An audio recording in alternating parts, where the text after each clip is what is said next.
తెలుగు పద్యం తెలుగు తేజం నన్నయ్య నుంచి నాదాకా తెలుగు పద్య ధారావాహికకు స్వాగతం. ఆదిశేషుని ఉదంకుడు స్తుతించుట. బహువన పాద పాభికుల పర్వత పూర్ణ సరస్వతీ సహిత మహామహీభర మజస్ర సహస్ర ఫణాలి దాచి దుస్సహతర మూర్తికి జలధిశాయికి వాయక శయ్యయైన జయ్యహిపతి దుష్కృతాంతకుడు అనంతుడు మాకు ప్రసన్నుడయ్యడు.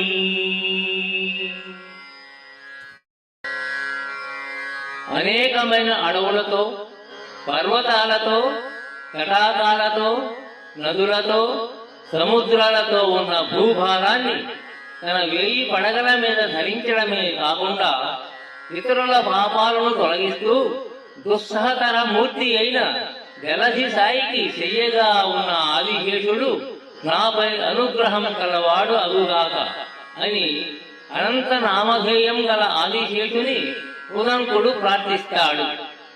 ఏదైనా గొప్ప కార్యాన్ని సాధించాలంటే శక్తిమంతుల అనుగ్రహం అవసరం. అనుగ్రహం సంపాదించాలంటే వారిని స్తుతించడం తప్పనిసరి. పొగట్లకు పొంగిపోని వారు అరుదుగా కనిపిస్తారు. భూభారాన్ని భరించే అతి శక్తిమంతుడని, లోకాలన్నీ తన కుర్చీలో దాచుకున్న నారాయణుడే భరిస్తున్నాడని అనడంలో ఎంతో ఔచిత్యం ఉంది.